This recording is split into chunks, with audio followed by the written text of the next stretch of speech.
Hello, kiddies, and welcome to a spooktacular podcast. For this is the bloody Anime Colosseum. Yes, I know I cannot do the Crypt Keeper justice, but I don't want to I thought fucking. we were doing a witch's laugh. Ah, huh. Well, no, I was trying to go for more of the Oh, Crypt get Keeper. my pretty, and your little dog too. Yeah, yeah, I was trying to go for more of the Crypt Keeper laugh. But anywho.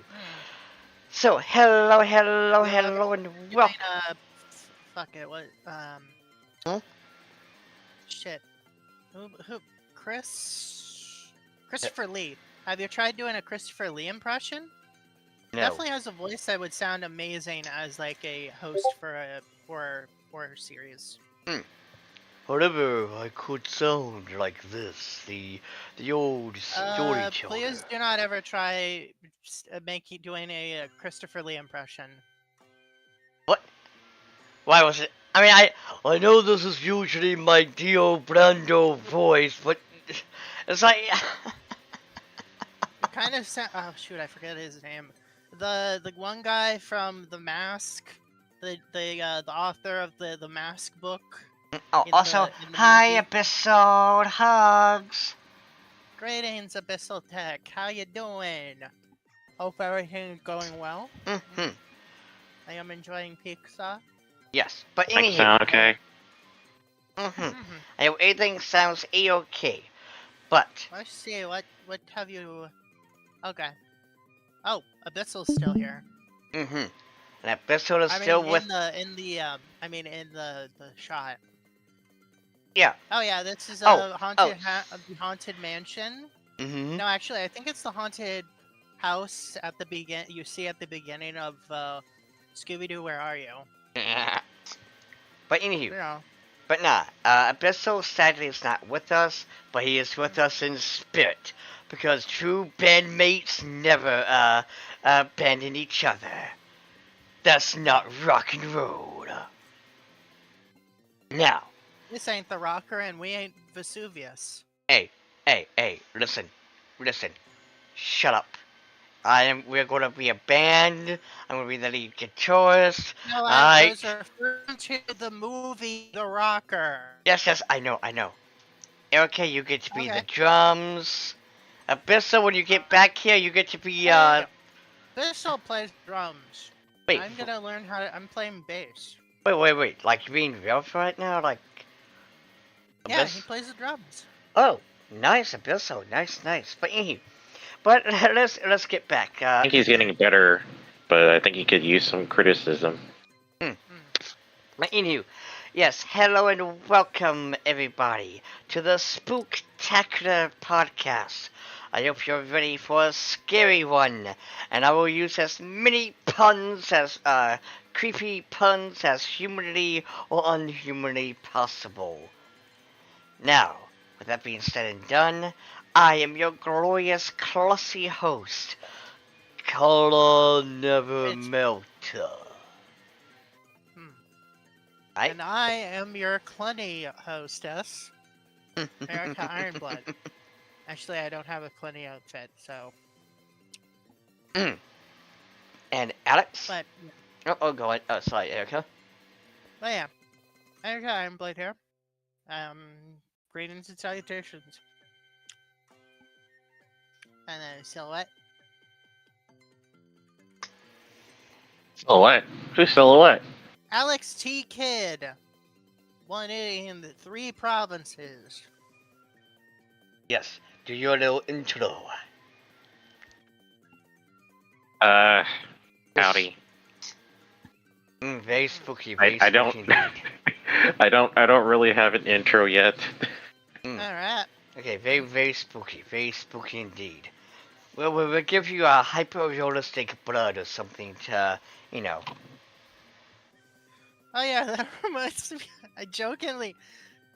So during Wednesday's stream, when I was doing that one quest, I jokingly said, "Oh, gee, I hope a faceless man in a suit doesn't get angry at me for collecting all these pages." Hmm, hmm, hmm, hmm. Uh, But anywho. Well, sorry I that thought you're of something. stuck. Sorry you're stuck at work, episode. Hope you're still doing good, though. With that being said, we are going to be doing a psychological horror. Psychosocial, psychosocial, Yes. and Now, rain. who No, wants wait, to that's Silver. tell the I think. kiddies what psychological horror is? Basically, it's horror that fucks with your brain Yes, with instead of your being like, "Ah, mind. spooky." It's like ambiance. It's getting creepy. You see stuff. Just stuff that fucks with your brain. A good psychological horror game would be like, I think Mouthwashing was a good one recently. Other psychological horror stuff would be like, a lot of them would be like, H.P. Lovecraft had a lot of psychological horror aspects, Mm-hmm. where it's literally your brain cannot handle this. And also, there's that one mangaka who made some horrific manga to the point where he literally had to stop. I forgot who it was, though. I talked about that last time. Yeah, I know, With, but I forgot the name, though. I forgot his name. The author's name? Yes. Well, hang on. I can probably grab that for you right now. I'm kidding. Also, with that being said, though, first, this is all about, again, anime with psychological horror attributes. And honestly, I am not. Nakayama Misaki. Alright, thank you. Now, I'm gonna be real with you. I do not know that many psychological, horror. I usually just watch horror, and it is what it is. But if there is psychological, then cool, great. Honestly, if you had just said that you watched a lot of, I forget the guy's name, but the guy who made, what was it? Junji Ito? No, not Junji Ito.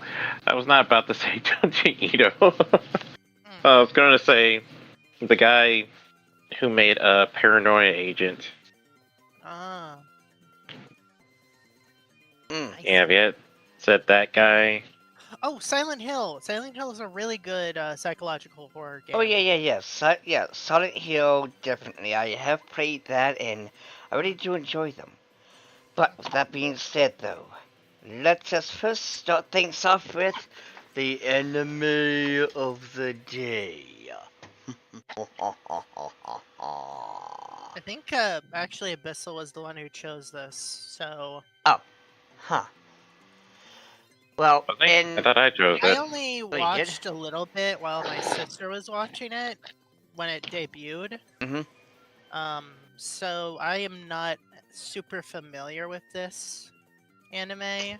Okay, well, to be fair, in the name of Abyssal, well, granted, actually, you know what, we'll take care of it Look later. it up on Wikipedia. Oh, no, I know Parasite. I've watched Parasite, and it is really good. Awesome. Basically, it's about, this, guy who there's pollen in the air, but oh, it's not actual pollen. It's basically alien, spores. And, of course, the guy is, since he's the main character, he has that sweet plot convenience where, oh, his nose is stuffy, so he doesn't, inhale the pollen to get his brain controlled by the parasites. Really? What happened is that it tickled his nose and it made him sneeze. Okay. I mean, in my defense, it has been a hot minute, so... Well, yeah, he has it in his hand, and now he's no longer able to use that hand to faff with. Now I'm just joshing.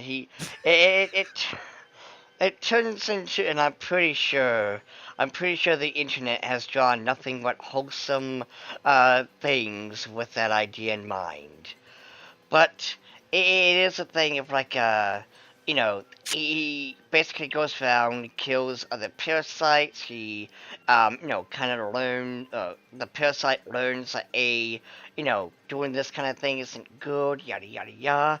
And I want to say the one scene that I really, really hated, and this isn't a spoiler due to it's been out for eons, so, like, come on. It's been around for like thousands of years.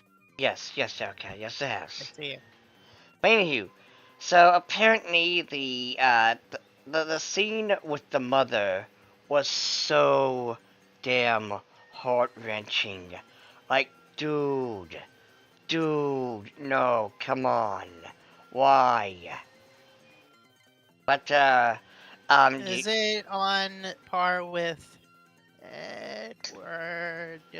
oh no, yes. Oh, okay. He All right. basically has to do old Yetter style. Like shit. Uh-huh. No, maybe not old Yetter. I can't think of anywhere where it's like, you gotta kill your best friend or your relative because they've been infected by a zombie.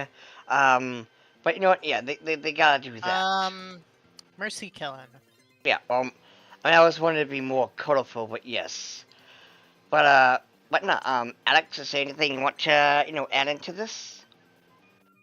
Well, I guess the psychological element of the series is probably due to the fact that the main character is slowly becoming, a bit emotionless over time.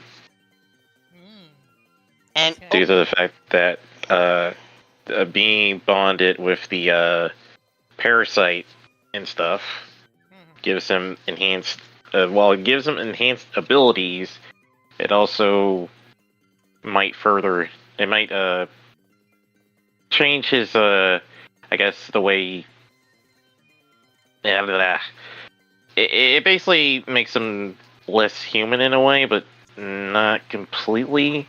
But there is Yeah. like psychological elements to do with that, and also with some of the parasites learning about humanity and stuff like that. Some of them, I think there's like one character that kind of changes and stuff like that. mm-hmm. But I probably shouldn't spoil that part. To kind of branch off of that, like, I remember, when he's basically changing, even the parasite notices, like, dude, this doesn't sound like you. And it's twisted when the parasite who's using you as a host is like, wait, hold up, bruh. This ain't you. This isn't what you're about. What's going on? And I love that scene because it does show you that the parasite itself has kind of not only bonded but understood what humanity is about. But with that being said, it's definitely one of the interesting parts is the main character and the aliens bond over time. Mm-hmm. Now, that being said, ladies and gentlemen, that is the anime of the day that you should be totally checking out, and hopefully you will. And with that being said, let us get started with this spooktacular. Oh crap, I burped. Man, I am professional. Oh god. Wait, you alright, Alex? All right. Yeah, I'm choking on my noodles. Oh no! Don't do that. Oh no, that's not good. bueno. Yeah, I was trying to eat like Naruto and it backfired. But anywho, Alex, I believe this was your shindig, so you get to, well, after you're done choking and hopefully you're okay and whatnot. After I'm done choking, yes. let's wait for him. Wait for him to finish choking. Mm-hmm. But nah, everything's okay with you, right? Yeah, I'm fine. I'm all good. Okay. But, anywho, you get to start us off on this, hootenanny. on the Spooktacular podcast. Shoot. Hang on a second. Get my notes. Okay, so this series is called Boku no Pico? No, not Boku no Pico. Oh, Not God. everything is Pokemon Pico, Erica. Boku no Hours. I think that's what the pronunciation is. No, I'm sorry. It's just Erica reminds me of those people who, whenever someone asks an innocent question, can someone recommend me an anime? They always do. That's like,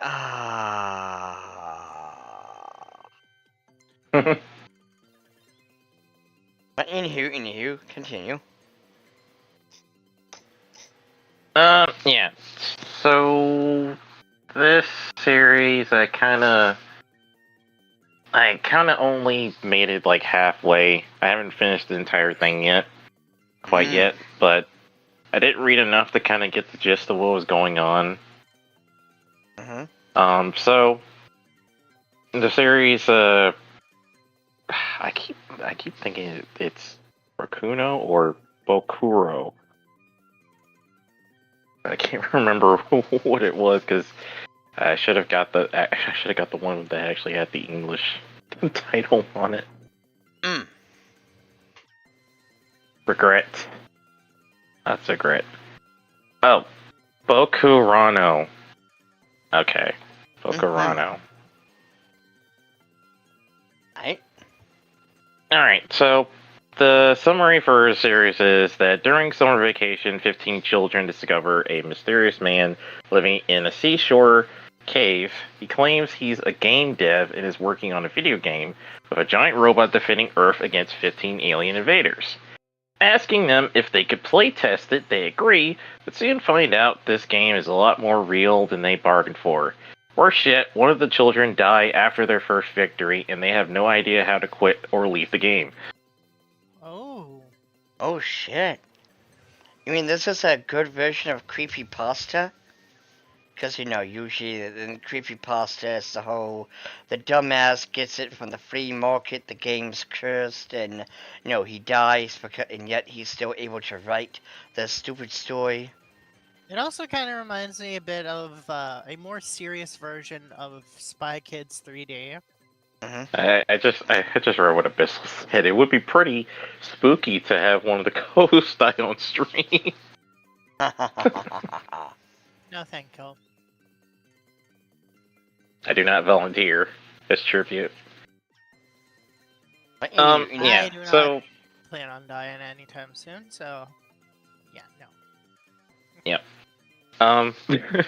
But yeah. So this series in particular is interesting because it was one of the series I had found out when I was looking up, and I'm sure some of you will probably be cursed with this knowledge, but it was during a time when I was looking up Transformers Kids players. Nani? If you guys know what that is. If you guys know what it is, you know. I don't, and I'm afraid. It's Transformers, but it also has anime girls. Oh, okay, they got it. I thought that was like something really, really disturbing, like that one thing I discovered with Smurfs. You don't want to know what I discovered with Smurfs? Sure. Sure. But anywho, continue. Wait! You're not gonna tell us? No, listen. What I've seen, I cannot say. Because not only will I get kicked, it's also way too cursed. Where it's just... No. It's like that one side of My Little Pony fandom. It's just, God, why? Why, God? Why? Eh? Must have been really that bad. Yeah. Well, it kind of is not really that tame either. But getting on to the point, So, in the list of things that it mentions, it also mentions a couple other series. It mentioned, what was it? I forgot the anime's name. I think it was like Dokuro or something like that. The one with the angel girl that has the mace. And then it was about the guy. Apparently the guy in the future like discovers some sort of like, I don't know, eternal youth potion. Oh, Now yeah. everyone's like, what? And I know what you're talking about. I forgot the name too. But the gag is he gets hit. There's a lot of blood and it's funny because he doesn't die. That was one brutally fucked up anime. Yeah, yeah, yeah. That's definitely the point I'm getting to. So it was basically a couple names of animes and manga that were not real normal, I guess. that probably describes a lot of anime. And he's talking say hello. Yeah. And on the list was like this series and another series called Shadow Star, which was like it was basically like if well, no, that probably doesn't make sense if I describe it that way. 'Cause I'm sure Digimon and Pokemon are pretty dark, but this is kind of like one of those series where it's like it's basically like the equivalent of Madoka Magica, if you know what I mean. Ah, Madoka Magic. I gotcha.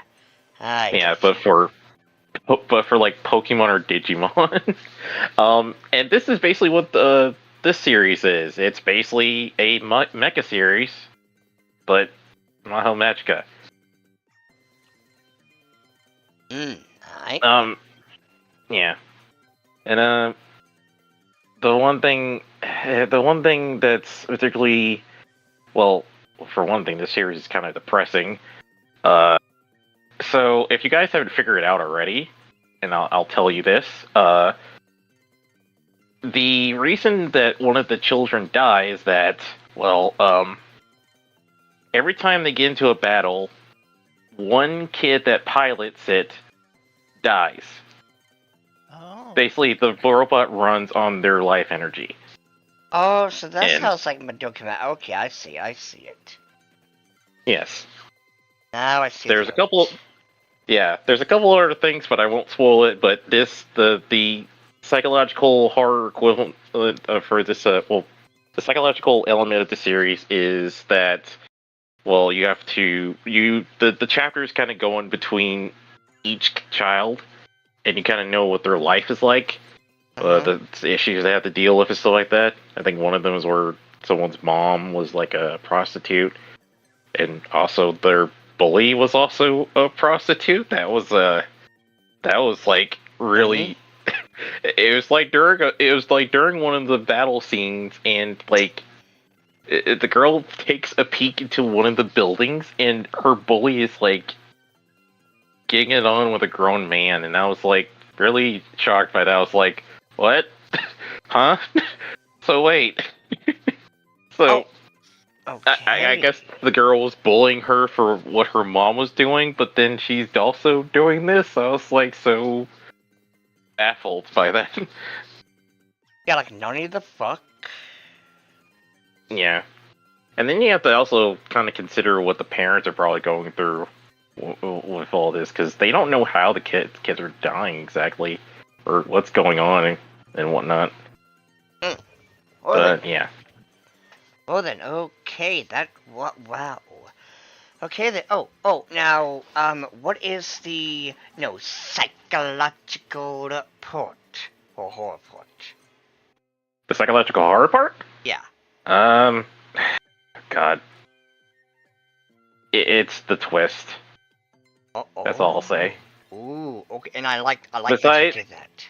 Yeah, besides, like, each children kind of, like, basically, because, like I said, the robot's powered by their life force, basically, they're basically walking to their deaths. And they have to do this, otherwise the Earth is going to be destroyed. Oh god, so you're fucked either way. Damn. No I matter. mean, they'll protect the Earth, but they'll also die in the process. But you know, Okay. and like I said, they can't quit. You know. Okay then. Okay, that was. Alright. Well then, that was good. Now let us move on. Oh wait, hold on. Why is it? Wait. Yeah. The beginning, the middle, and the twist. Yes. Erica. In the middle of the twist. Alright, let's go. So this is Mirai Nikki, or Future Diaries. If you want to Wait, be anal was- about... What? Is that the one I Oh, wait, picked? wait, hold on, actually, Huh? was Wait. that... What? Hold on, let me double check. No. This was the one. Wait. I could have sworn this was one that Erica picked up. Let me double check.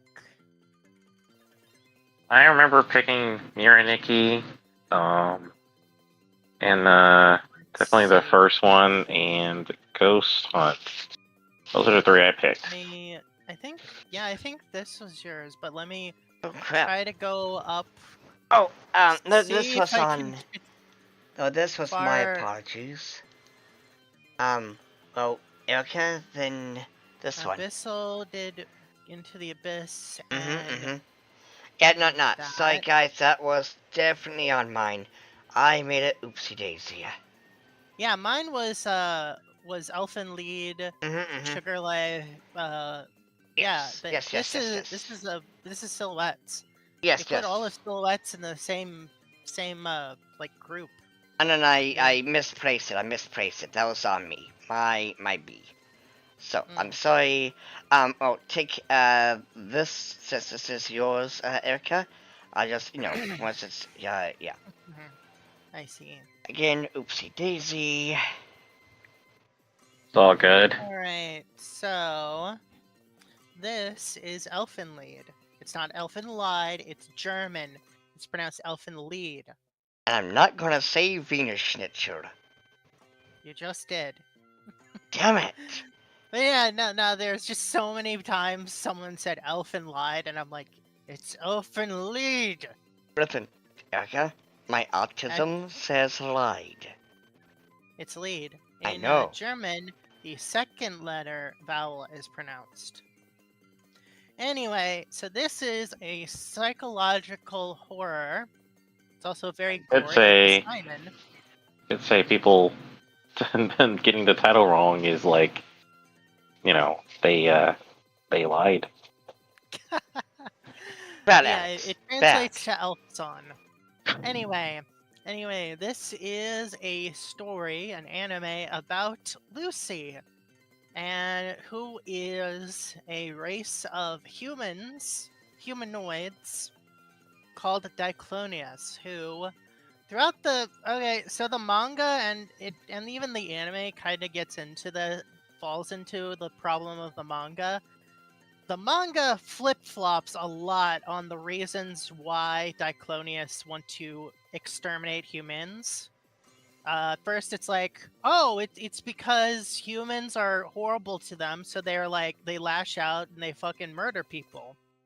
But then it's like, oh no, it's like in their nature. They are literally, as soon as they're born and as soon as they're able to move use their powers, they just start killing. They go like, oh my god, I love killing. Bam, blah, blah, blah. They woke up to choose violence. It definitely like flip-flops, and to the point of it just is kind of annoying.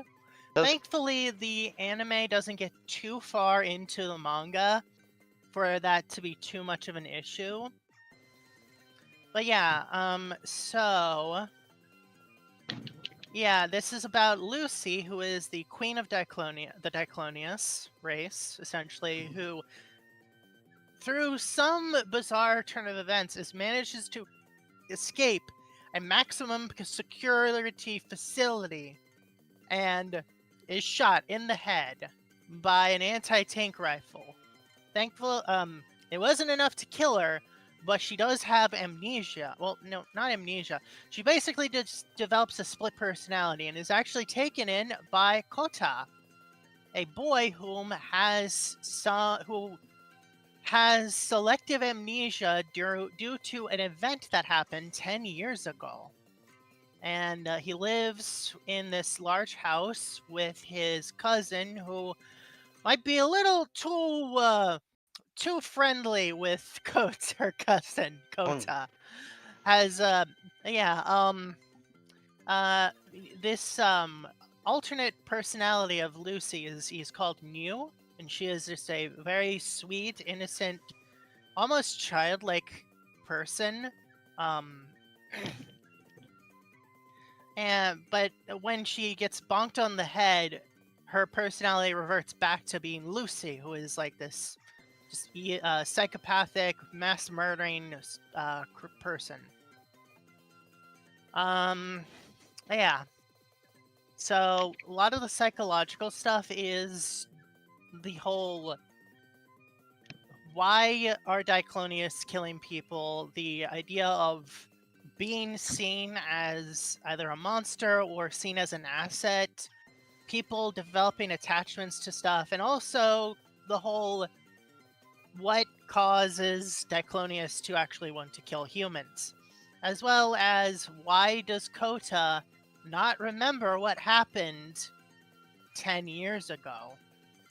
Because his like 10 years ago he lost his little sister, and he's like saying she got sick and died, and then his cousin's like, that's not what happened. Do you not remember? Yeah. Yeah, she caught the sickness of Colitis. Yeah. no, death. Yeah. People die when you kill them.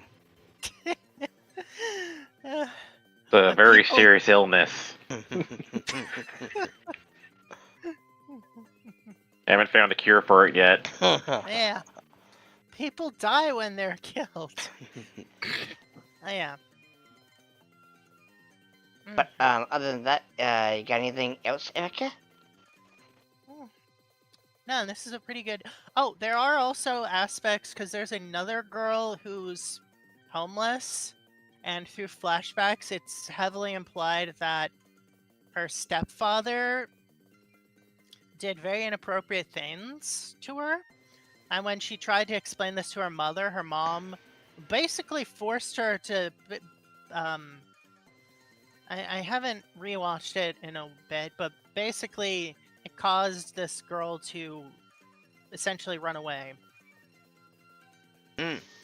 And yeah, she does end up the girl who ran away does end up moving in with because it's a fucking giant house. It was originally a Japanese restaurant, but it was converted into a house. It's a pretty big house. So they got the homeless girl and her dog. They got the Alabama cousin. They got Kota, Lucy / Mew, and they also got another Diclonius who named Nano, who is like one of the only Diclonius that doesn't want to kill humans. And it's like, I don't want to kill people. That would make my papa very sad. Is that the one with the puppet arms? Yeah, because Lucy chopped him off. Of course. It's in the 4th episode. I don't think that's too much of a spoiler. Whoa, Erica, come on. Well, to be fair, a lot of the stuff that's in the anime probably might not be in the manga. I do think like the anime was kind of incomplete compared to the manga. I think the manga actually has an ending. Yeah, but from what I understand, it kind of is messy. Like, Lucy is like, I am going to eradicate humanity. Oh wait, no, I'm not. I'm gonna give up my life force or something because Kota told me not to. Okay. Gotta be a good girl. And then also I'm gonna split myself into actual like 2 people. As you do. I haven't actually read the manga, but I've just read a synopsis of the ending, and I'm like, okay, this is very confusing. Like, yeah. I might need to read the manga just to kind of make sure, yeah, confirm most of that stuff. yeah.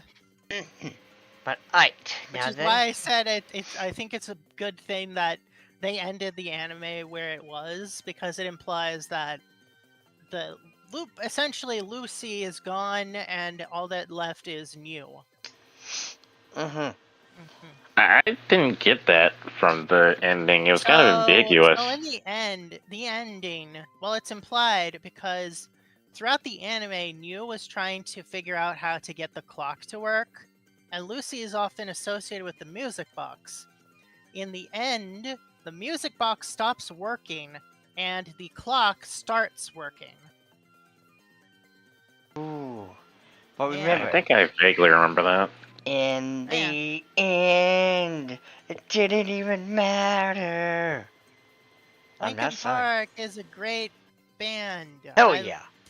Yeah, Alright, but I anyway, like Linkin Park. yes. Anyway. Alright, now, Alex, and by the way, before anyone asks, the reason why I haven't had one is because I only have one psychological anime that I've seen. Kella doesn't really like psychological horror. She finds it really boring. She wants blood and guts, damn it, and wants like jump scares. I mean, I could have recommended you some if you needed some. She fucking just loves like the Conjuring movies, like just that normie slop horror. Just wants to be spooked out of her chair like once every like 10 minutes from a gross looking close up of the monster just screaming at the camera. It's Did like, I tell you guys that One Missed Call has a manga? Interesting. Yeah, well, One I- Missed Call has a manga. Fucking Ring has a manga. Of course. But anyway, it is your Does turn. the Grudge have a manga? I How have did no you- idea. I hadn't looked it up. But Does yes. House have a manga? I don't know about that. But yes. Yeah, Alex, probably your not. turn. Oh, right. Okay, so this is Mirai Nikki, one of the first animes. Well, not first anime. No. I'm going to be a total elitist here and say that it was one of the first manga I read because the anime didn't exist yet. Yeah, I'm old. Fucking old, man. Yeah, it was one of the first manga I had read. Wait, really? You think so? I mean, how old are you? I'm in my 30s, That's early not old. 30s. That's not old. Exactly. Wait, is it early 30s if you just turned 30? Yes. No, I yes. guess so. In here, that's not the point. The point is, Erica has a big butt. Now, continue.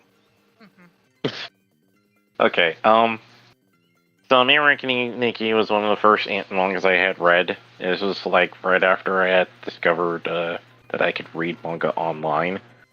One of the other first was also Junji Ito's Uzumaki.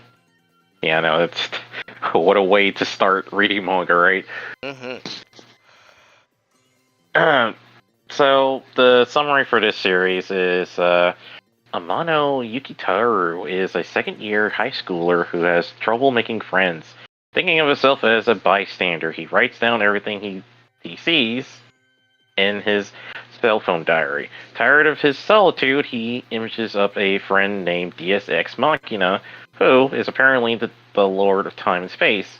Seeing that he's miserable, DS grants Yukitaru a special ability. His phone can now record near-future events.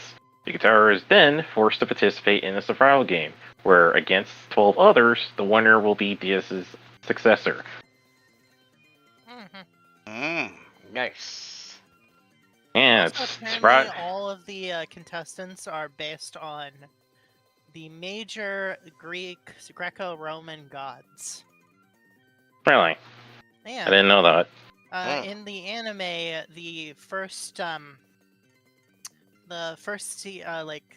opening literally says contestants Juno, Jupiter, Mars, Eris, Mercury, Diana, Pan, Pluto, Vesta, and Venus. You're talking about the opening song that, yeah. And also, literally on the wiki, they explain like each of them are referenced to various Greek. Yuki's like literal relationship is that of Jupiter and Juno. Jupiter is Zeus. And Juno is Hera? Yeah. Oh, you know, that actually, holy shit, that actually, like, makes a lot of sense when you break it and you say it. That makes too much sense. Yes. Hera's jealous, fucking Juno is jealous. Yes. Oh, wow. Yeah, it's one of the reasons why I love this anime. Man, that's a new thing I didn't know. Yeah, literally, if I go to ancient Rome and try to introduce anime, I'm basically gonna say, this is basically the Roman gods have chosen champions to represent them in some sort of game of survival. Time to play the game. Something. Yeah, basically. That's how I'd explain it to an ancient Roman person.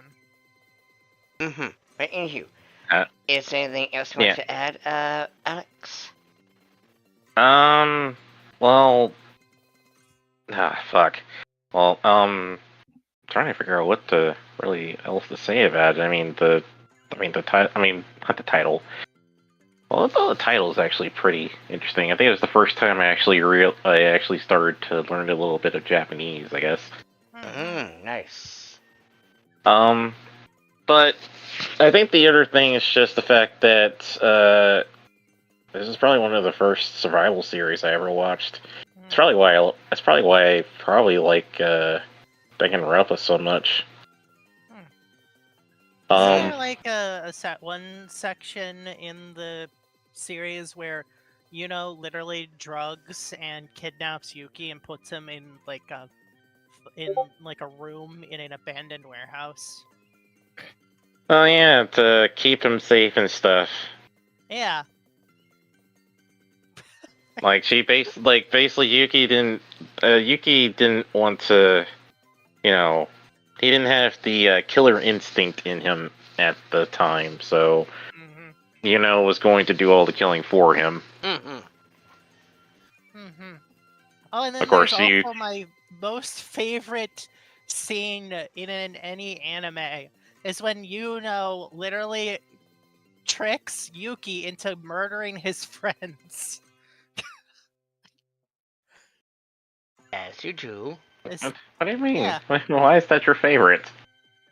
Because of just the whole scene of literally stabbing herself and then being all like, and like calling Yuki and screaming that fucking Nagisa like tried to kill her, and him and everyone else is trying to kill Yuki, and explaining that his diary does not actually tell him what's gonna happen to him, but hers does, and essentially convincing him that they're going to kill him.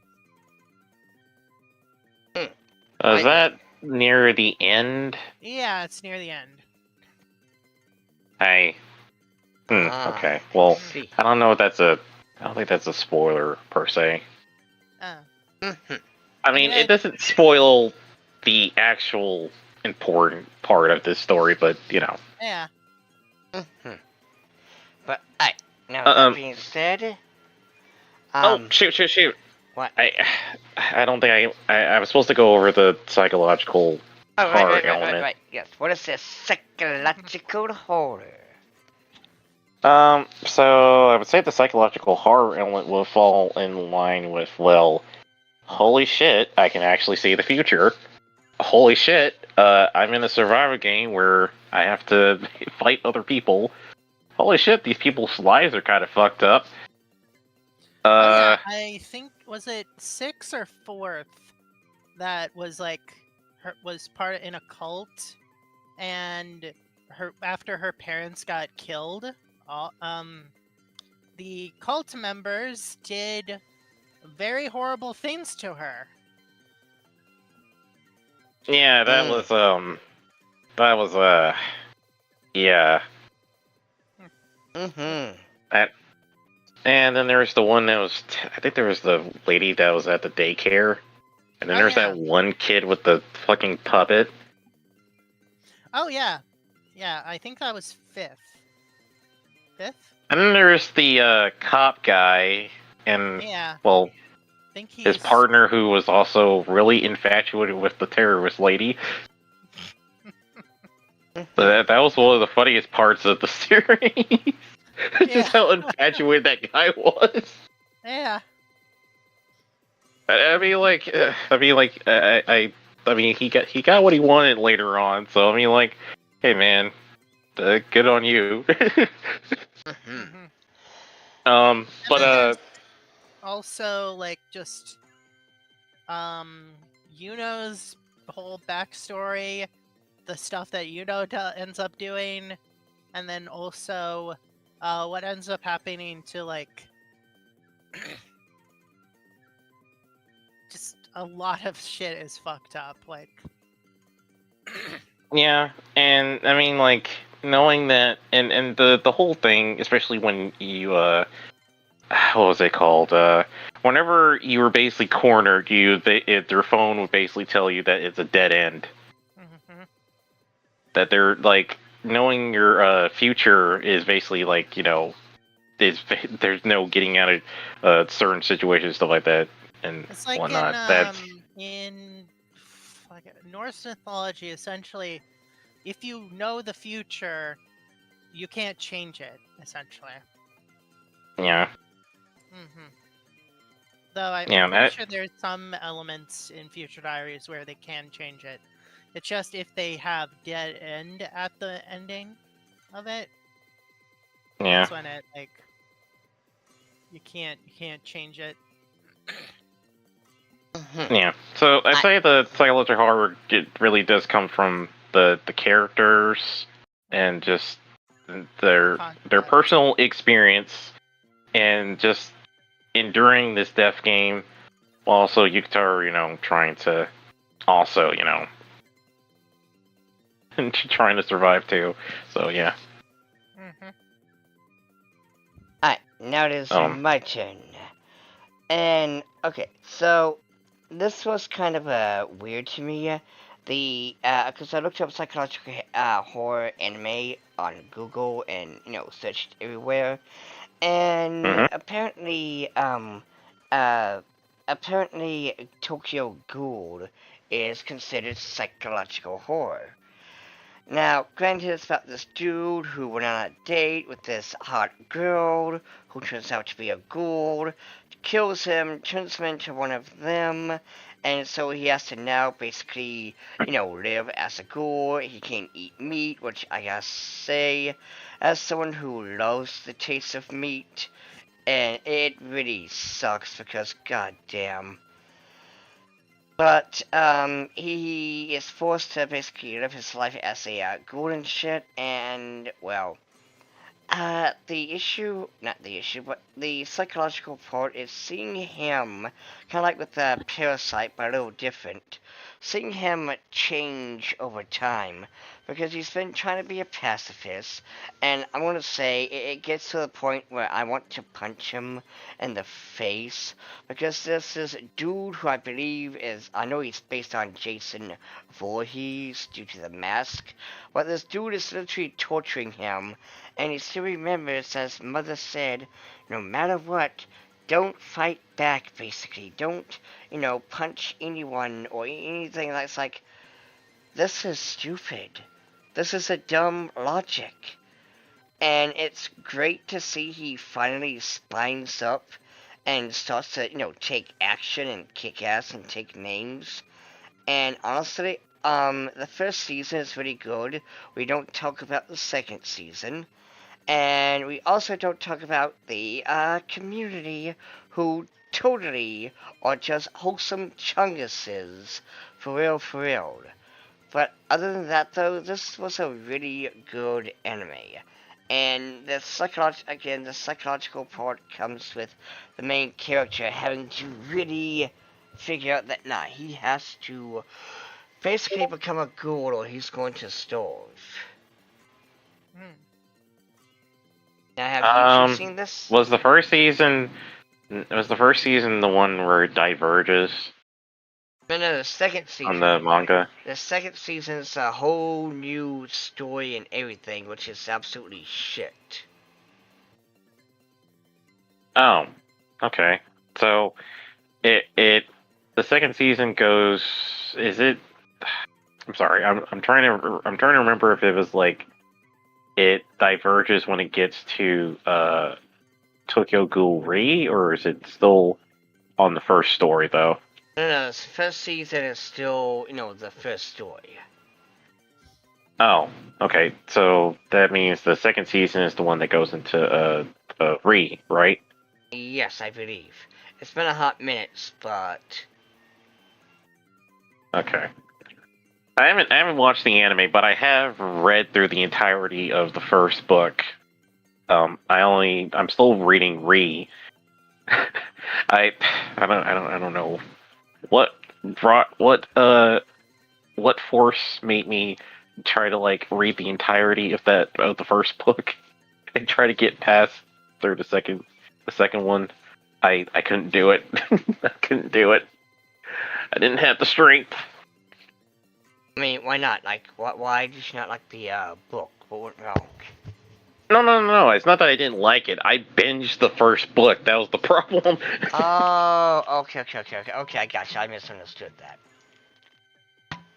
Yeah, I was just saying I got tired when I got like halfway into read because I was like, okay, I'm tired of reading now. Hmm. But okay.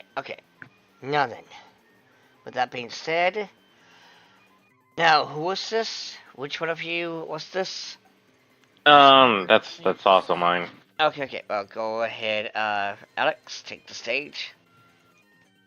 Okay. So I don't know how many of you have seen the series before or heard of it, but this to me was one of the big three. The first three animes I ever really got into. No, hold on.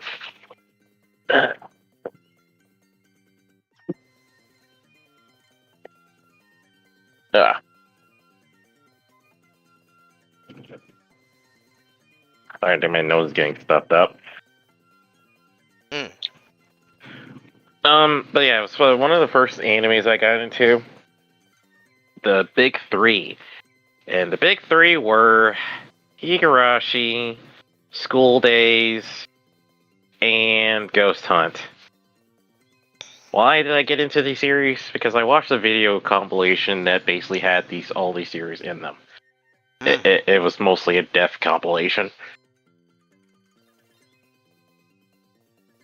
Yeah. So I'll never understand how that's like my first thing into getting to anime is like, oh yay, violence. Mm-hmm. But yeah, getting to the point.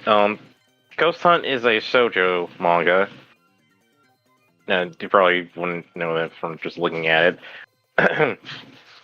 But it definitely is a shoujo manga. So the premise is Mai Tayama and her friends like to exchange ghost stories after school. They talk of an abandoned school building on the campus which has many ghost stories about it. They're interrupted by Kazuya Shibuya, a 17-year-old who is the president of a psychic research company. Not the president. The president. The principal has called him to investigate the story surrounding the abandoned school. On the next day, Mai passes the school building, investigating a strange camera she spotted inside. She gets surprised by Kazuya's assistant, resulting in her breaking the camera and the assistant getting injured. In order to pay for the camera and injured assistant, Kazuya forcefully hires Mai, thus begins her journey learning about the paranormal world and the profession of ghost hunting. Yeah, so basically, it's fairly self-explanatory from the name Ghost Hunt. Also, it has one of the coolest openings ever, which is basically just weird stuff. It's a lot of weird stuff, really. Of course. I think we should. I think one of these days I probably should sit down with you guys to watch the show. It's actually pretty interesting, especially the ghost elements in it. Each character, as you see on the poster, has works in like a different religion and stuff like that. So you see the guy there, he's a priest, and then you got I think one of them's a maiden, one of a shrine maiden. And I think the other one of these guys is a monk. So you got like different like ways they can like combat ghosts and stuff like that. That's actually how the first the first arc goes, where these other folks come in to kind of like basically solve the ghost problem and whatnot. Which I'll at least no. Should I like spoil the first arc? I mean, in fairness, That's fine. it's been out for a minute, so... Okay, so basically the first arc is that they're trying to figure out if the school is actually haunted or not. And some are saying that it's not haunted. There's actually a logical explanation for why certain things occur in it. And then there's another reason, then there's some other events that happen that are a bit unexplainable, stuff like that. So it turns out that some of the events happening in the school might have been because of a girl's psychic powers. Well, not psychic powers. She was basically producing a poltergeist. So If you guys know what a poltergeist is. Yes, yes. Yeah. So she was basically making a poltergeist. It had something to do with like, I think, the school being haunted and wanting the school rumors to be true or something like that. So she was kind of like unconsciously making that stuff happen. Mm-hmm. There's a lot of stuff in it that actually reminds me of a lot of ghost shows. If you've watched some of them back in the day and whatnot, just from the way they like explain certain things or other weird stuff that can be explained normally. But also the fact that the other thing is that the school was on a sinkhole. Oh no. Yeah, that's the other thing that happens. The school was in a sinkhole. That was the reason why some of the other stuff is and this other strange things were happening, because the school was basically sinking into the ground and certain things were moving and whatnot. So yeah. But what's the psychological horror part of this? Well, I mean, if you started seeing actual ghosts and shit, well, how would you feel? Mm-hmm. There's also this one arc where shit hits the fan. Like, they come across like pure evil in this mansion that's kind of reminds me of the Winchester mansion. It's basically like a house for ghosts, basically. And it was used to basically like, oh, you know what? Maybe a better comparison would be like H.H. Holmes' hotel or something like that. Uh-huh. Because it was basically used to like murder folks and stuff like that. Mm. And then there's the one arc about. This is the saddest one. There is the one arc about the child that basically hit a little too well, and nobody found him. Oh. Oh no. Yeah, and basically, even the cast was pretty baffled by like how the hell did he get up there? And basically, the kid froze to death. Mm. Yep. Nobody could find him. He was still in the place. He was still in the place that they were at, which was a church. But he was like in a higher part of the church where nobody could see him or find him. And basically, he was stuck there because he couldn't get down. Oh no, Oh, that yeah. is terrible. Yeah, that's like one of the saddest arcs in the show. Mm. And Fine. I think that's about it. I mean, hopefully I explained the psychological horror part enough. I'm not sure if I did or not. I see. Alright then. Well, in that case, let us continue. Alright, Erica. I only seen one episode of this, and I gotta say it is very fucked up so far. Not the good kind of fucked up. The fucked up kind of fucked up. Alright. So, Happy Sugar Life. This, and a lot of dumbasses misinterpret or misconstrue some of the relationships with at least the two main characters. So, Happy Sugar Life is about Sato. I forget, Makuzatsu Sato? Who, Anything on Alex? basically, she Yeah, I'm fine. Yeah, so up until recently, she was seen as a girl who would like go out with any guy, basically. And she was also seen as the girl, like, she basically was emotionless. She didn't have any, didn't smile or anything. A lot of times you'd be like, yeah. But then she found someone that made her feel love. That was Shio Kobe. Sure. And Sato basically... Actually, it's not even her house. But yeah, Sato has been living with Shio in this apartment building for... I don't know how long it's been. And essentially has been taking care of her.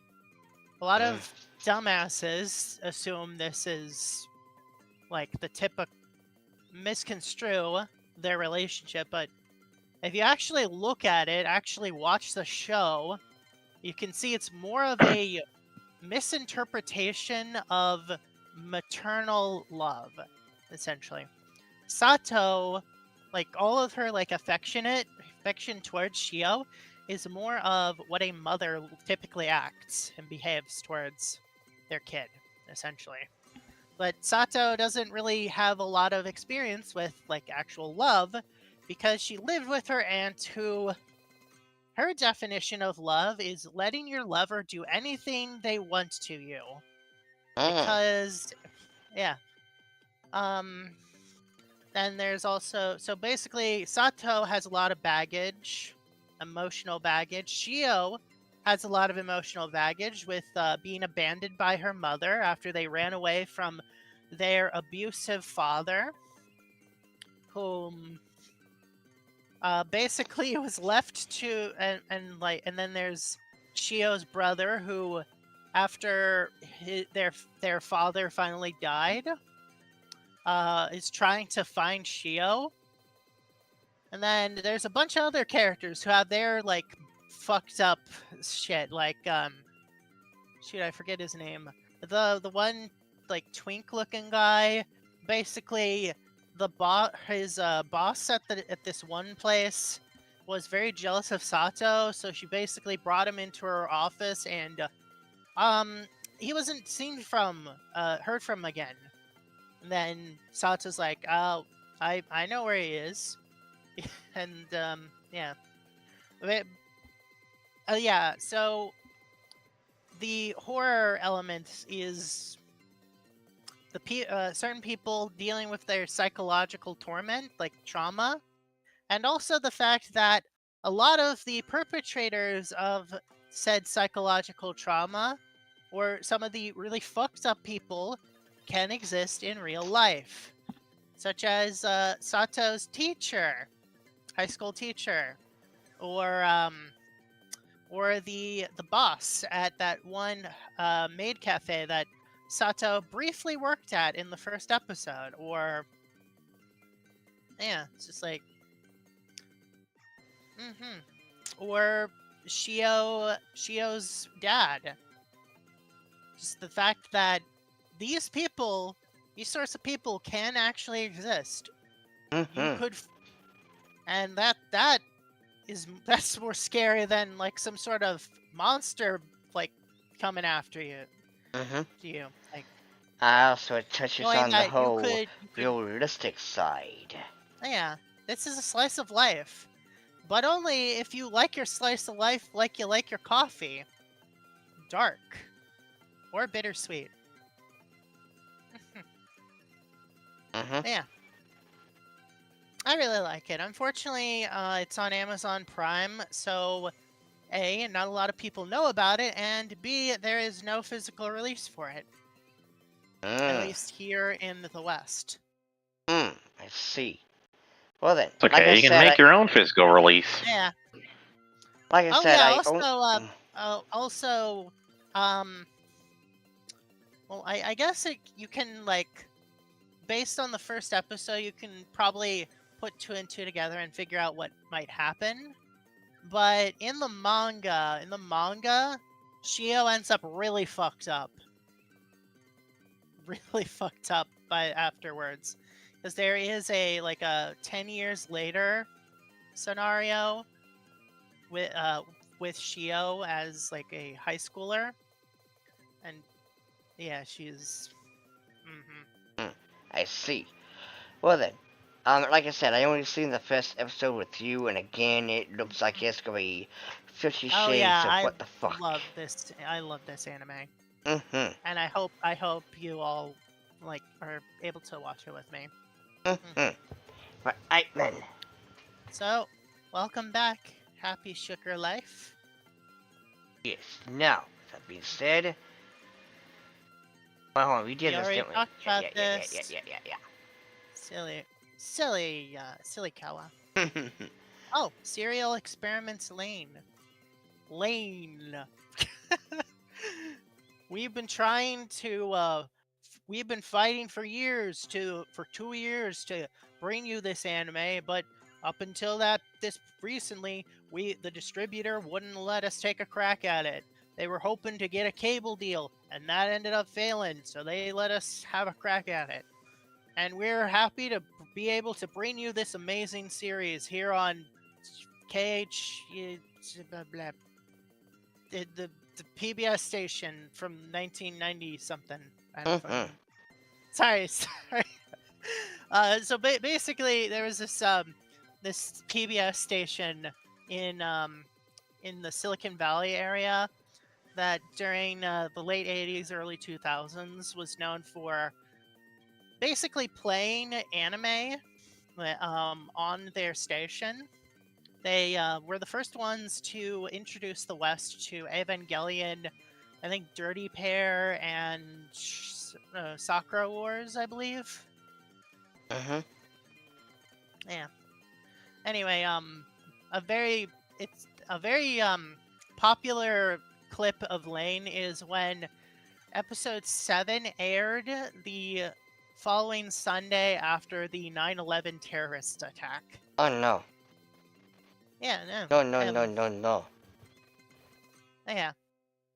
Okay, let's continue. So basically, it's the opening video, and there's like a message saying that we here, basically offering support for the people affected, and telling you to donate money to the Red Cross. Anyway, Lane. This is a anime that is very, very topical to today, to the modern age. I like Shimonetta. Yeah.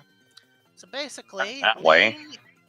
No, literally, it's about being super invested in the internet and like the feeling that the net, the wired, and the real life become one, or you can't even tell the difference between reality and what's on the internet And there these goes days. gravity. Yeah. Oh, there So, goes gravity. so Lane is this girl. She's like in high school or something, and this is the age of the internet. Actually, technically, it's called the Wired. Mm-hmm. Basically, her friend, or I don't know. Does she at the beginning? Does she really have friends? I I don't don't know. know. Technically, yes. What? Technically, yes. Yeah. Okay, but basically, someone she knows commits suicide, and afterwards, everyone she knows gets an email. So Lane contacts her through this email and asks why she killed herself, and it was like, because I wanted to leave. Essentially, she wanted to um, cast away her earthly bodies to join God in the Wired.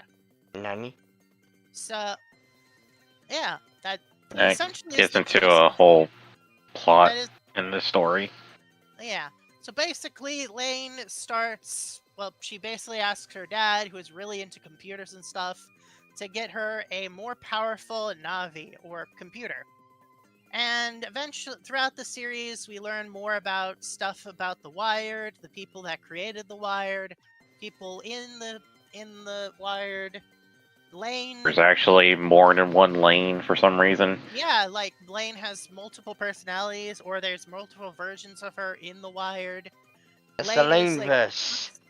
yeah, she basically is upgrading her computer into the point where it literally taken over her entire room. There's little pipes of coolant.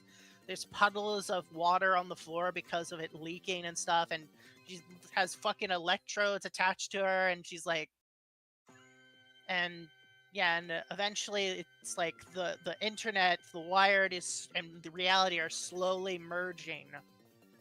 I haven't actually finished watching it, but from what I understand, it's a pretty interesting anime. It is experimental. It has a very experimental like style. Eh, Um, get it? yeah. Waka waka. Lane, what are you doing? Serial experiments. Yeah. Um. Yeah. So yeah, most of the psychological horror is just the whole like um Lane not knowing if she is the real, people being like, are you actually the real Lane? Maybe the real Lane isn't you, is someone else or something like that. And then And oh, there's also like Lane being all like just getting in trouble because the other lanes did something like one of like I think one of her friends was doing something and one of the lanes appeared in her room and started laughing, and it's like, and then Lane was like, no, this isn't me, delete all other lanes. all you gotta do is just say, "Will the real Lane please stand up? Please stand up." Anyway, Arguably, and a lot of arguably the video game for the video game, yeah, the I've lane been game. looking into trying to play that. Well, I don't even know if you can play it, to be honest. There's like this one website that is like dedicated to ensuring that you're able to play it. Nice. Oh, really? Yeah. Okay. Well, I only know about the game from watching what was it? Dungeon Chill? Yeah, Dungeon Chill. He went through a whole thing about experimental lane, about the anime and the game. I'd say if you wanted like a very like, I'm not really sure how to explain it, because the video game, when it's connected to the anime and stuff like that, it feels as though it feels as though what's the right word? It feels as though the game happened in, I don't know, some alternate version Oh, okay. or something like that. Hmm. But Another. Oh, sorry. no, you're good. You're good. Other psychological aspects is the whole can't tell the difference between reality or the wired. I think Lane's sister ends up like something definitely is going wrong with like Lane's like family. Like her sister is just like was originally like this social butterfly, and then she's just now this like she looks brain dead. And yeah, I think and she then was. there's I think. the I think it was like something that she got trapped in a wire or something like that. And then, oh yeah, there's that one where this one kid was playing a like a survival shooter game, but somehow it glitched and it got into a game played by like kindergartners, and he ended up killing one of the players in that game. And he's like, I didn't know. It's like, Oh no. yeah, and then there's like the whole night situation where they're like outside Lane's room, and I don't know, just the whole like wired and the real world like just overlapping and merging that aspect, not knowing what's real and what's not. Well, now, in all fairness, in all technicality, like I said, I didn't really have my two, because again, I didn't really know every single psychological horror, so, funny enough, this is kind of the end. The end. Okay. Because, like, I mean, hold on, okay, so, let's see, okay, then that, then... Oh, sorry. I mean, I don't think any of us have read like nearly as many like psychological series. It honestly was a huge coincidence that I actually had like manga that I've read that happened to have psychological elements to them. To be honest, How though? because Most of the manga I read are slice of life or shonen. Yeah. With the rare shoujo. Yeah, Well, I read just about anything. So, well, one thing I will say is, in conclusion, psychological horror is pretty good, pretty interesting when done correctly, and mangaka do a great job because apparently in the West, at least modern day, no one can really make it good. That they just rely on jump scares, such as jump scares. Isn't that right? Insert mascot horror game number 1070, where it's you go to this abandoned amusement park where you used to go when you were a kid, and you see a jump scare as the mascot wants to bite your face. Like, ah. Indigo Park. I mean, granted, hold on. Now, Indigo Park is pretty neat, at least. I am enjoying that. I'm looking at something as lame as going in a band where, what is it even about anymore? I don't think you should take Garner Ban seriously as any. No. Garner Ban is like, Painting Stocking makes sense. Furry Cootie makes sense. Garner Ban, they don't even know, the creators don't even know what the fuck they're doing, but that's beside the point. You cannot argue that Fully Coolly makes any remote sense. It makes more sense than Garner Ban. I will die on this hill. Look, the only thing you need to know about Garner Ban is that they want to eat your pancreas. Oh yeah, the red guy wants to eat your pancreas. And, but anywho, this was pretty good. I enjoyed it, and also next week, to keep with the spooky aesthetic, I believe we should talk about creepy things, moments, characters in anime. And what I mean by that is not in a horror anime, but more so something that was in a kids anime or something like that, where it's like, man, that was pretty disturbing. Kind of like, for example, I can't really say Courage the Cowardly Dog because every fucking episode could be on here, right? Like, let's see. Return the slab, or You're suffer my curse. you're not perfect. But But the talking bathtub barracuda said I'm not perfect, and that's fine. but anywho, yes. But I'm talking about more so. It's like a like a really disturbing moment that shouldn't really be there kind of thing. Like Luigi was air quote hanging himself in Luigi's Mansion. Okay, we all know that was just a texture glitch. Yeah. That's why I said air quote. That's why I said air quote. I hate the fact that I know that now. I remember back in the day that actually was like a legit thing, but then it wasn't. Oh god. Well, we can talk about this as we go, but do you guys have any conclusions? In conclusion, you guys should go check out these series and stuff. And like I said before, what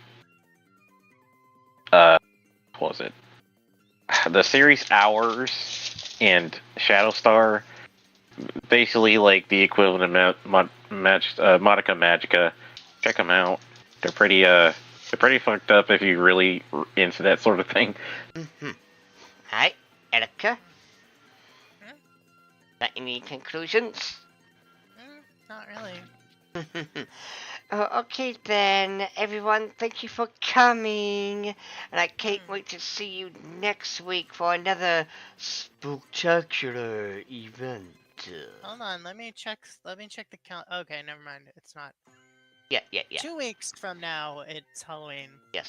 But yeah. But today we'll continue our spectacular podcast.